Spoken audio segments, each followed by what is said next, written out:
नमस्कार दोस्तों, मेरा नाम है प्रवीण और आप देख रहे हैं पाविका फ्लूइड से इस चैनल को एक बार फिर से। तो आज मैं लेकर आपके लिए बहुत ही important topic again from the fluid machinery. These are the problems based on cavitation in turbines. ये हमारा पहला वीडियो है स्पेशली बेस्ड ऑन टर्बाइंस, वो भी कैविटेशन प्रॉब्लम है टर्बाइंस के अंदर। फिलहाल हमारा जो दूसरा न्यूमेरिकल आने वाला है वो नेक्स्ट हमारा टॉपिक होगा, that will be the cavitation in centrifugal pump. But आगे बढ़ने से पहले अगर आपने मेरा चैनल सब्सक्राइब नहीं किया तो प्लीज ये आपसे बहुत बड़ी रिक्वेस्ट कि आप मेरा चैनल सब्सक्राइब कीजिए, लाइक एंड शेयर करना मत भूलिएगा, ताकि मैं ऐसे ही एजुकेशनल वीडियोस आपके लिए हमेशा हर पल लेके आता रहूं। और इसी वीडियो के डिस्क्रिप्शन बॉक्स में अगर आप देखेंगे तो आपको एक लिंक मिलेगा जहां से आप इसी चैप्टर यानी कि सेंट्रीफ्यूगल पंप के दूसरे भी टॉपिक्स देख सकते हैं। जैसे मैं कुछ नाम लेना चाहूंगा, दैट इज कौन कौन सी एफिशिएंसीज होती है related to centrifugal pump, specific speed क्या होती है सेंट्रीफ्यूगल पंप की, देन योर अभी फिलहाल हमारा जो ये टॉपिक चल ही रहा है यानी कि कैविटेशन क्या होती है, देन कैविटेशन को कैसे दूर किया जा सकता है, क्या क्या इफेक्ट्स होते हैं,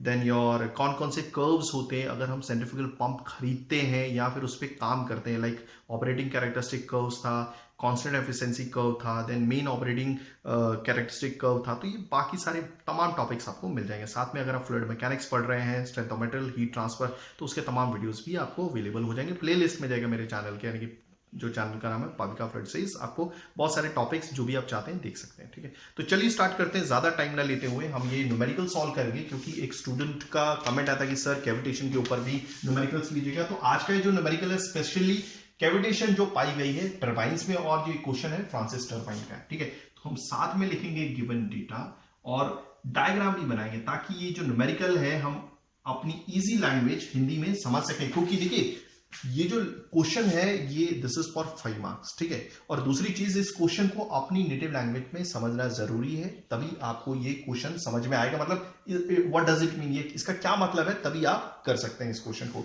साथ में लिखेंगे गिवन डेटा और डायग्राम भी डेफिनेटली बनाएगा। एटलीस्ट अगर आप नहीं भी अटेम्प्ट करते तो at least write down given data and your diagram, और ये कम से कम आपको 1 मार्क्स तो डेफिनेटली देगा। चलिए पढ़ते हैं।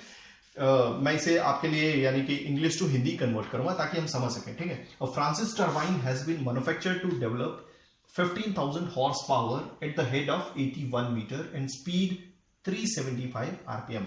फिलहाल जो टर्बाइन यूज कर रहे हैं इस क्वेश्चन में वो फ्रांसिस टर्बाइन है, याद रखिएगा। ठीक है, ये एक रिएक्शन टर्बाइन होती है, उसे बनाया गया है, हैज बीन मैन्युफैक्चर्ड कितना डेवलप करने के लिए 15,000 हॉर्स पावर। तो यहां पर लिख देता हूं the first given data is horse power, 15,000 horse power दे रहे हो। ठीक है, ओके। दूसरी बात, ओके, कितना हेड वो टर्बाइन। देखिए पंप क्या करता है, पंप हमेशा हेड देने का काम करता है, यानी कि जो पंप का इंपेलर होता है वो हेड देता है पानी को, मगर यहां पे उल्टा है, यहां पे टर्बाइन यूज हो रही है। ये पानी की जो एनर्जी होती है, पानी के पास जो हेड होता है या फिर प्रेशर होता है उसको एक्सट्रैक्ट कर लेता है, बाहर निकाल लेता है। यानी कि पानी में जो एनर्जी अवेलेबल होती है हाइड्रोलिक एनर्जी, उस हाइड्रोलिक एनर्जी को बाहर निकाल लेता है। तो कहने का मतलब वो हेड को विड्रॉ कर रहा है, हेड को निकाल रहा है। ठीक है, तो कितना हेड निकालता है, दैट इज योर हेड कितना निकाल रहा है ये turbine, that is your 81 metre. हो गया ये क्लियर? ओके, अब ये जो टर्बाइन है कितने आरपीएम पे रोटेट हो रही है, will see this is the RPM. तो यहां पे लिख देता हूं रोटेशन या फिर स्पीड, स्पीड लिखना बेटर होगा, speed, okay, that is 375 RPM. याद रखिएगा ये जो आरपीएम है ये एमकेएस यूनिट है, यहां पे दिया भी हुआ है। ठीक है, ओके, आगे बढ़ते हैं। अब ये जो टर्बाइन जहां पे काम कर रही है वहां पे जो एटमॉस्फेरिक प्रेशर है, the mean atmospheric pressure at the site is 1.03 kgf पर centimetre square and vapour pressure is, यहां पे इज लिखना रह गया, 0.03 kgf पर सेंटीमीटर स्क्वायर। फिलहाल यहां पर जो फ्लूइड है जो कांटेक्ट में है हमारे टर्बाइन के साथ, फ्रांसिस टर्बाइन के साथ, वो पानी है। क्लियर हो गया? ओके, हम पानी मान लेते हैं फिलहाल, तो यहां पे कहीं दिया नहीं हुआ है। तो बोल रहा है कि ये जो जहां पर ये एक्चुअली फ्रांसिस टर्बाइन लगी हुई है वहां का जो एटमॉस्फेरिक प्रेशर कितना दिया हुआ है, this is, will write down atmospheric pressure short form में। ठीक है, वो कितना दिया हुआ है, that is equal to 1.03 kgf पर सेंटीमीटर स्क्वायर। ओके, और जो भी फ्लूइड का वेपर प्रेशर है, आपको मालूम है कि कोई भी फ्लूइड का इस दुनिया में जो भी फ्लूइड है, ठीक है, वो एक पर्टिकुलर टेम्परेचर पे है, और हर एक पर्टिकुलर टेम्परेचर पे हर एक फ्लूइड का वेपर प्रेशर होता है। ठीक है, जो एक्सर्ट किया जाता है आपके लिक्विड के वेपर द्वारा, ठीक है, on the sides of a container जिसमें भी वो रहेगा। आई होप आपको चीजें समझ में आ रही होंगी। तो this is your vapour pressure, कितना दिया हुआ है, 0.03 kgf पर सेंटीमीटर स्क्वायर। हो गया, आगे बढ़ते हैं। Calculate the maximum permissible height of the runner. अब यही चीज है समझने की, calculate the maximum permissible height of the runner above the tail race above the tail water level to ensure cavitation free operation. फिलहाल ये जो देखिए, अब इसको हम समझेंगे इस अपने डायग्राम से, ठीक है, ये ज्यादा बेटर हो जाएगा आपको समझना। सपोज एक पाइपलाइन है और यहां पर हमारी लगी हुई है टरबाइन, ठीक है, ओके, और ये हो गया है हमारी ड्राफ्ट ट्यूब। आपने देखी होगी ड्राफ्ट ट्यूब अलग अलग टाइप की होती है, ठीक है, ओके, और ये हो गया हमारा पानी का लेवल, ओके। और मैं ये काम करता हूं ब्लू कलर से, कोई प्रॉब्लम नहीं। यहां पर पहले मैं बीच में टरबाइन बनाऊंगा, ठीक है, ये हो गई हमारी टरबाइन, ओके। तो कुछ इस तरह से ये हो गई टरबाइन, ये हमारी फ्रांसिस टरबाइन। आपको मालूम है फ्रांसिस टरबाइन हमेशा इनबिल्ट होते हैं पाइपलाइन के अंदर, ठीक है, ओके। ये तो हो गया हमारा, ये ध्यान से देखिएगा, और ये हो गया हमारा पानी, देखिएगा ध्यान से। अब यही तो मेन चीज है जो आपको समझनी है, जो काफी स्टूडेंट्स को नहीं समझ पाते, ठीक है, ओके। अब ये हो गया हमारा, ठीक है, हो गया ये हमारी फ्रांसिस टरबाइन रेडी हो गई, okay. Calculate the maximum permissible height of the runner. देखिए ये रनर है जो बीच में रोटेट कर रहा है टरबाइन के, okay, above the tail water level. ये जो लेवल है पानी का, that is your tail water level, ठीक है। आई होप आपको सारी चीजें समझ में आ रही होंगी।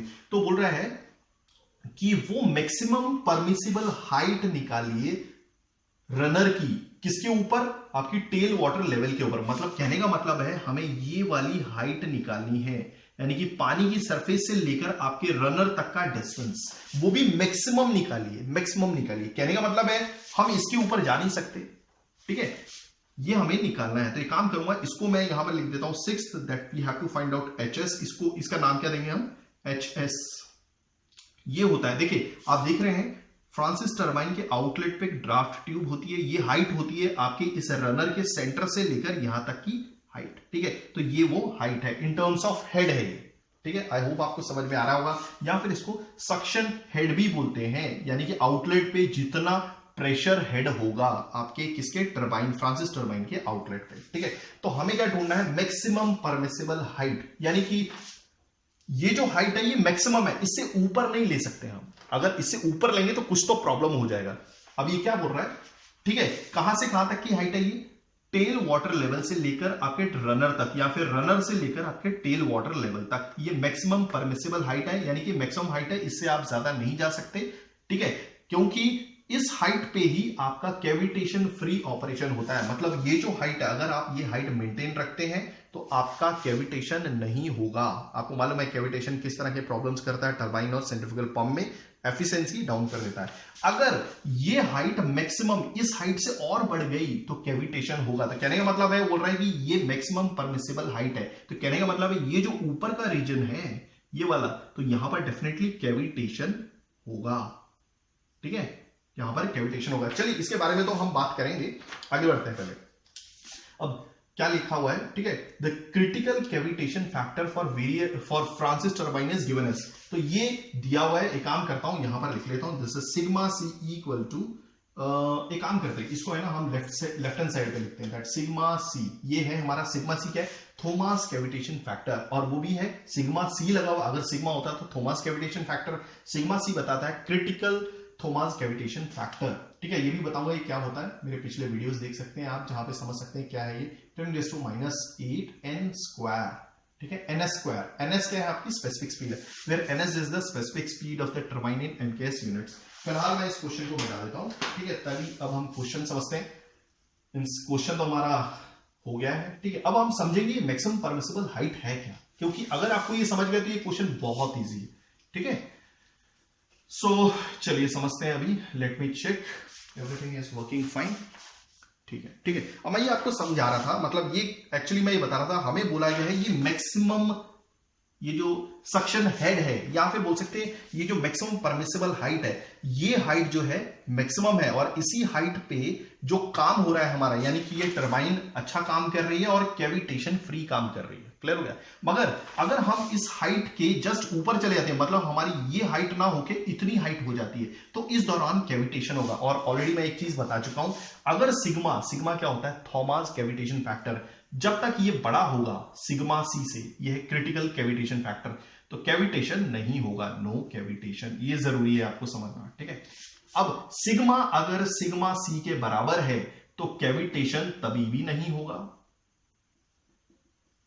ठीक है। ये होता है क्रिटिकल कैविटेशन, मतलब sigma C Thomas cavitation factor की एक क्रिटिकल वैल्यू होगी, ठीक है। जब आपका थॉमस कैविटेशन फैक्टर इस क्रिटिकल वैल्यू के मतलब बराबर पहुंच जाता है तो ये बोलता है कि ये लास्ट वैल्यू है जहां पे कैविटेशन नहीं होगा, और अगर ये सिग्मा कम हो गया सिग्मा सी से तो दैट मींस कैविटेशन होगा, और कैविटेशन होगा तो ऑटोमेटिकली एफिशिएंसी आपकी डिक्रीज हो जाएगी, परफॉर्मेंस डिक्रीज हो जाएगी। आपका पंप है तो पंप आपका पानी कम लेके जाएगा, इंपेलर को गड़बड़ हो जाएगी, इंपेलर खराब हो जाएगा, केसिंग खराब हो जाएगी। क्लियर हो गया?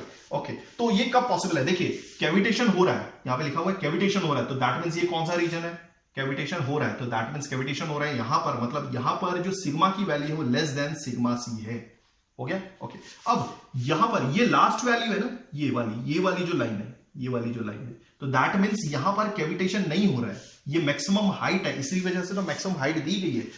ये वो मैक्सिमम हाइट है जहां पे भी कैविटेशन नहीं हो रहा है। बोला हुआ है ना कि find out the maximum permissible height जहां पे कैविटेशन नहीं हो रहा है, तो ये वो लास्ट हाइट है जहां पे आपकी कैविटेशन नहीं हो रही है। तो कहां पर नहीं हो रही है? ये केस कहां पर होता है? यानी कि इस केस में जो सिग्मा की वैल्यू है वो सिग्मा सी के बराबर है। क्लियर हो गया? ओके, अब हम अगर कोई भी हाइट, सपोज ये जो हमारी क्या बोलते हैं टरबाइन है, इस टरबाइन को उठा के मैं नीचे रख देता हूं, सपोज यहां पे रख देता हूं थोड़ी देर के लिए, यहां पे रख दिया, हाँ, तो अब हाइट कहां से कहां तक की होगी? ये यहां से यहां तक की। तो ये देखिए, ये वो मैक्सिमम परमिसिबल हाइट है जिस दौरान आपका कैविटेशन नहीं हो रहा है। अगर आप इस हाइट के ऊपर निकल गए, ठीक है, तो कैविटेशन होगा। और सपोज यही टरबाइन अगर आप थोड़ा सा नीचे यहां ना होके यहां पर लेके आ जाते हो, मतलब अब हाइट आपकी इतनी है, तो यहां पर तो कैविटेशन होगा ही नहीं होगा, क्योंकि ये रीजन क्या बोलता है, ये वाला जो रीजन है, अगर आप कोई भी हाइट लेते हैं इस हाइट के अंदर, समझ में आ गया? सपोज मैं अपनी टरबाइन को उठा के इतनी हाइट पे रख देता हूं, सपोज इतनी हाइट पे, यहां से लेकर यहां तक, मतलब यहां पर रख देता हूं हमारी टरबाइन को, ठीक है, तो ये वो हाइट है, क्योंकि ये हाइट इस बड़ी हाइट के अंदर है, तो इस दौरान, इस रीजन के दौरान, यहां से लेकर यहां तक रीजन के दौरान क्या होगा, हमारा सिग्मा जो होगा वो हमेशा बड़ा होगा सिग्मा सी से। आई होप आपको समझ में आ रहा होगा, ठीक है, क्लियर हो गया ये? मगर हमें क्या बोला है? हमें तो बोला है मैक्सिमम परमिसिबल हाइट ढूंढिए जहां पे कैविटेशन नहीं होगा। तो मैक्सिमम परमिसिबल हाइट कौन सी है हमारी? तो ये मैक्सिमम परमिसिबल हाइट है, और इस दौरान सिग्मा सिग्मा सी के बराबर होता है, सिग्मा सिग्मा सी के बराबर होता है। तो डेफिनेटली हमें क्या ढूंढना है? सिग्मा सी ढूंढना है, साथ में सिग्मा भी ढूंढना है। अभी देखिए, सिग्मा सी ढूंढेंगे तो ऑलरेडी ये सिग्मा के बराबर तो होगा ही, तो सबसे पहले हम सिग्मा सी ढूंढेंगे ना भाई। सिग्मा सी का तो फॉर्मूला दिया हुआ है, अब याद रखिएगा ये। अब क्या है फॉर्मूला? यहां पे लिख दो, तो sigma C is equal to 317 into 10⁻⁻8 ns²। अब ये ns क्या है? ये है हमारी स्पेसिफिक स्पीड टरबाइन की। क्लियर हो गया? ओके, अब आपने पिछले मेरे फॉर्मुलेज में देखा होगा या मेरे पिछले वीडियोस में देखा होगा, हमने स्पेसिफिक स्पीड कैसे निकाली थी। अब देखिएगा, ns is equal to, that is your n, that is the RPM, यानी कि स्पीड ऑफ द टरबाइन जो भी रोटेट हो रही है। अभी आपको मालूम है स्पीड ऑफ द टरबाइन कितनी है? 375 आरपीएम, ठीक है, okay, into √p upon h⁴। याद रखिएगा, इसमें ये आरपीएम में होना चाहिए, ठीक है, ये एमकेएस यूनिट है, पावर होनी चाहिए आपकी हॉर्स पावर में, h होना चाहिए आपका मीटर में। याद रखिएगा, मैंने जो पिछले वीडियोस आपने देखे होंगे, मैं हमेशा कोशिश करता हूं कि सारा जो गिवन डेटा है वो ऐसा यूनिट में हो, ताकि मैं यूनिट्स को आपको कट करके बताऊं। मेरे पिछले वीडियोस आप जो भी देखेंगे मैंने हमेशा एकदम खुल के आपको बताया, ठीक है। चलिए, तो फिलहाल सबसे पहले हम सिग्मा सी मींस ns की वैल्यू निकालेंगे। ns की वैल्यू क्या होगी, ठीक है। अब ये फॉर्मूला हमेशा याद रखिए, और इसमें हमेशा पुट कीजिएगा जो स्पीड है आपके टरबाइन की वो आरपीएम में होनी चाहिए, पावर जो है हॉर्स पावर में होनी चाहिए, और जो हेड है, हाइट है, वो मीटर में होनी चाहिए, ठीक है। तो n क्या है? n हमारे पास है, दैट इज योर 375, ठीक है, इंटू पावर क्या है हमारी? 15000। ऑलरेडी ये हॉर्स पावर में दी हुई है, देखिएगा ये हॉर्स पावर में ही है, ठीक है, एंड डिवाइड बाय h कितना है? ये जो टरबाइन है कितना हेड एक्सट्रैक्ट कर रहा है पानी में से? That is your 81/5/4, sorry. तो स्पेसिफिक स्पीड की वैल्यू कितनी आ जाती है? ये हमारे पास है, मैंने ऑलरेडी निकाली, दैट इज 189 आरपीएम, ठीक है। तो फिलहाल मैं यहां पे लिख लेता हूं, that is ns equal to 189 RPM. हो गया क्लियर? चलिए आगे बढ़ते हैं। ओके, तो ये हमारे पास ns की वैल्यू आ गई है, ठीक है। तो फिलहाल हम सिग्मा सी निकाल लेंगे, हो गया ये। ओके, तो अब सिग्मा सी की वैल्यू निकालना बहुत आसान है। एनएस जो है ये भी आरपीएम में आने वाला, याद रखिएगा, और ये एमकेएस यूनिट है, तो 317 इंटू 10⁻⁻⁸। याद रखिएगा ये जो फॉर्मूला है हमारा, ये critical speed means critical Thomas cavitation factor निकालने का फॉर्मूला है, और वो भी सिर्फ फ्रांसिस टरबाइन के लिए, प्रोपेलर टरबाइन के लिए नहीं है, ठीक है। और यहां पर जो एनएस है यानी कि जो स्पेसिफिक स्पीड है वो आरपीएम में होनी चाहिए, that is into NS. NS कितना है 189 का whole square, so therefore sigma C is equal to ये जो आ जाएगा दैट इज, और याद रखिएगा ये डायमेंशनलेस नंबर है, तो therefore sigma C is coming out to be 0.113236, ठीक है। यहां पे लिख लेता हूं, that is your sigma C. आप बैक कैलकुलेशन भी कर सकते हैं, ठीक है। मैंने यहां पर आपको सॉरी ऑलरेडी यहां पे बता दिए। यहां पर देखिए ये सिग्मा सी की वैल्यू है, तो सिग्मा अगर सिग्मा सी से बड़ा है तो दैट मींस यहां पर हाइट छोटी आएगी, ठीक है। क्लियर हो गया। अब मैक्सिमम परमिसिबल हाइट पूछी जा रही थी और वो वहीं पर पॉसिबल है जब सिग्मा सी के बराबर होगा भाई।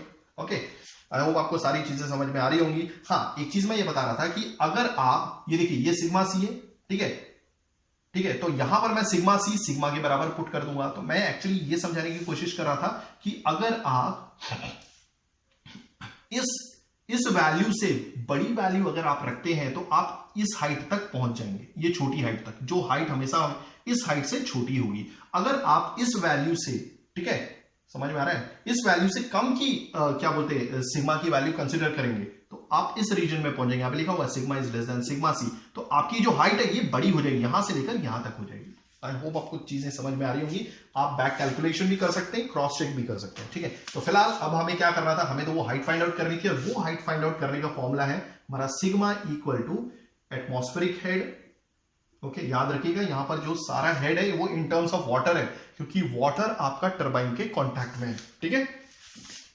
Okay, minus vapour pressure head minus जो सक्शन हेड, यही है वो एच एस, ठीक है, अपॉन एच, ठीक है। अब प्रॉब्लम यहां पे आ रहा है कि देखिए सारी की सारी जो वैल्यूज है वो हेड में है, वो भी इन टर्म्स ऑफ वाटर है, ठीक है। तो अब हम क्या करेंगे, फिलहाल मैं इसको मिटा देता हूं, अब हम जल्दी से कैलकुलेशन करेंगे, ठीक है। अब हमारा जो एटमॉस्फेरिक प्रेशर है वो केजीएफ पर सेंटीमीटर स्क्वायर में, तो सबसे पहले हम क्या करेंगे, एक रिलेशन निकालेंगे 1 kgf पर सेंटीमीटर स्क्वायर पास्कल में कितना होता है, और फिर पास्कल में P equal to rho G H formula use करके हम हेड निकाल लेंगे, ठीक है। तो ये होता है 101,325 पास्कल, ठीक है। ओके, तो अगर एक हमारे पास एक रिलेशन है कि 1 kgf पर सेंटीमीटर स्क्वायर 101,325 पास्कल होता है, तो हमारे पास कितना एटमॉस्फेरिक प्रेशर है, दैट इज 1.03 kgf पर सेंटीमीटर स्क्वायर में कितने पास्कल होते हैं। तो देयरफॉर दिस, देखिए ये चीज को यहां पे लिखिए 325 पास्कल। ओके, ये चीज को नीचे लिखिए 1 kgf पर सेंटीमीटर स्क्वायर, और ये चीज यहां पे सामने लिखिए। हमारे पास एक रिलेशन होना चाहिए, अगर इतना इतना होता है तो इतना कितना होगा, ठीक है। तो 1.03 kgf पर सेंटीमीटर स्क्वायर। अब देखिए ये यूनिट कैंसिल हो गई, फिलहाल लास्ट में यही बची, तो इतना ये कितना मल्टीप्लाई हो गया, यानी कि 1.03 kgf पर सेंटीमीटर स्क्वायर कितना हो गया। देखिए यूनिट सिर्फ पास्कल बची है, तो यहां पर जो आएगा हमारा answer that is coming out to be 104364.75 pascal, ये हो गया। ओके, अब ये पास्कल में आ गया। अब हमें पास्कल में नहीं चाहिए, हमें चाहिए in terms of metre of water, तो हम फॉर्मूला यूज करेंगे P equal to rho G H, ठीक है। ओके, तो P अपॉन रो जी नीचे आ जाएगा, और ये हेड है, तो यही देखिए एक्चुअली ये जो 1.03 था ना, ये क्या एटमॉस्फेरिक प्रेशर, तो अब हम इस एटमॉस्फेरिक प्रेशर को एटमॉस्फेरिक हेड में कन्वर्ट कर रहे हैं, ठीक है, in terms of metre of water, क्योंकि हम जो फ्लूइड यूज कर रहे हैं वो पानी है जो कांटेक्ट में है आपके टरबाइन के साथ। तो ये फॉर्मूले के हिसाब से प्रेशर क्या आ जाएगा हमारा, क्योंकि देखिए प्रेशर की यूनिट क्या थी, पास्कल थी, तो हमने सबसे पहले इसको कन्वर्ट कर दिया पास्कल में, यानी इसको कन्वर्ट कर दिया पास्कल में, तो ये आ गया। तो that is your 104,364.75 upon rho. अब पानी यूज करें तो पानी की डेंसिटी 1000 इंटू जी की वैल्यू 9.81, तो ये जो एटमॉस्फेरिक हेड आएगा, ठीक है। हमने क्या किया, सिंपली मैं यही बताना चाहता हूं कि ये भी प्रेशर है, मगर हमें प्रेशर समझ में आ रहा है, ये भी प्रेशर की ही रीडिंग है, मगर हमें जो प्रेशर चाहिए वो in terms of metre of water है, यानी कि हमने इस प्रेशर को प्रेशर हेड में कन्वर्ट कर दिया, वो भी in terms of metre of water. तो ये सारा प्रोसीजर है, ठीक है। तो ये जो हो गया एटमॉस्फेरिक प्रेशर हेड, ये कितना आ गया, that is coming out to be 10.6386। Clear? Okay, तो मैं यहां पे लिख देता हूं, दिस इज 4। जो एटमॉस्फेरिक आया है this is 10.6386 metre of water, metre of water. फिलहाल मैं इसको मिटा देता हूं, मीटर ऑफ वाटर H2O, ठीक है। अब सेम प्रोसीजर हमें वेपर प्रेशर भी निकालना है, क्योंकि यहां पर जो हमारे पास फॉर्मूला है ये वेपर प्रेशर हेड है, ठीक है। तो सेम प्रोसीजर जो अभी हमने किया है वो क्या बोलते इसके साथ भी करना पड़ेगा। तो फिलहाल मैं एक इजी चीज लिख देता हूं। हमने क्या किया लास्ट में, ठीक है, हमने क्या किया था, सिंपली ये जो वैल्यू थी देखिए 0.03 को हमने सबसे पहले किससे मल्टीप्लाई कर दिया था, यानी कि इसकी वैल्यू इसके साथ मल्टीप्लाई कर दी, यानी कि हम सिंपली 101325 से मल्टीप्लाई कर देते हैं। बाद में डिवाइड किया हमने 1000 से इनटू, ये शॉर्टकट है, ठीक है, आप याद रख सकते हैं। तो कितना आता है, this is coming out to be, कितना आ रहा है ये, मैंने कहा किया है, मेरा कहीं करना रहेगा क्या, वेट अ सेकेंड, मैंने शायद किया ही नहीं है ये। Okay, let me take a calculator, मैं ये कर लेता हूँ, ठीक है। सॉरी फॉर दिस, मैं डायरेक्ट मतलब मैंने डायरेक्ट कैलकुलेटर में ही कर लिया था, into 101325 divide by 1000 multiply by 9.81, ठीक है। This is coming out to be 0.31 metre. तो ये क्या है, आपका वेपर प्रेशर हेड है, ठीक है, in terms of metre of water, ठीक है, हो गया ये, ठीक है। तो मैं यहां पे लिख देता हूं देयरफॉर H वेपर प्रेशर, देखिए ये प्रेशर दिया हुआ है kgf पर सेंटीमीटर स्क्वायर, बट हमने इस प्रेशर को इन टर्म्स ऑफ प्रेशर हेड में कन्वर्ट कर लिया, वो भी मीटर ऑफ वाटर में, ठीक है। तो ये जो आ जाएगा 0.31 मीटर ऑफ वाटर।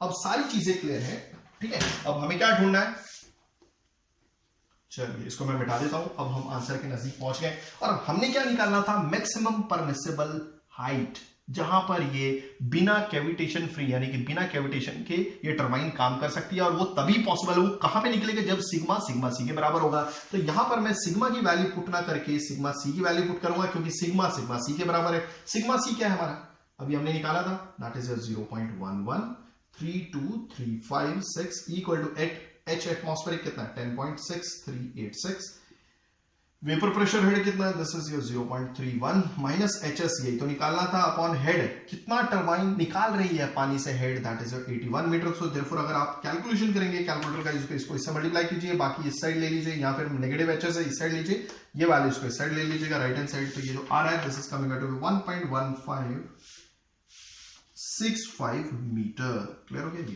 तो ये वो मैक्सिमम हाइट है जहां तक आपकी ये टरबाइन बिना कैविटेशन के सक्सेसफुली काम कर सकती है। अगर ये हाइट, यानी कि कोई भी हाइट 1.2 हो गई, 1.3 हो गई, देखिए ज्यादा हो रही है ना ये, तो यहां पे कैविटेशन होगा। और कोई कभी, जब तक ये हाइट, कोई भी हाइट जो इस हाइट से कम होगी, suppose 0.5 metre, 0.8 metre, 0.9 metre, 1 metre, तो ये हाइट इसी के अंदर रहने वाली है, तो दैट मींस कैविटेशन नहीं होगा। तो आई होप आपको समझ में आ गया होगा। अगर आप ऐसी एजुकेशन वीडियोस चाहते हैं तो please do right A comment, मैं पूरी कोशिश करूंगा टाइमिंगली वीडियोस लेके आने की। थैंक्स फॉर वॉचिंग, धन्यवाद, थैंक यू।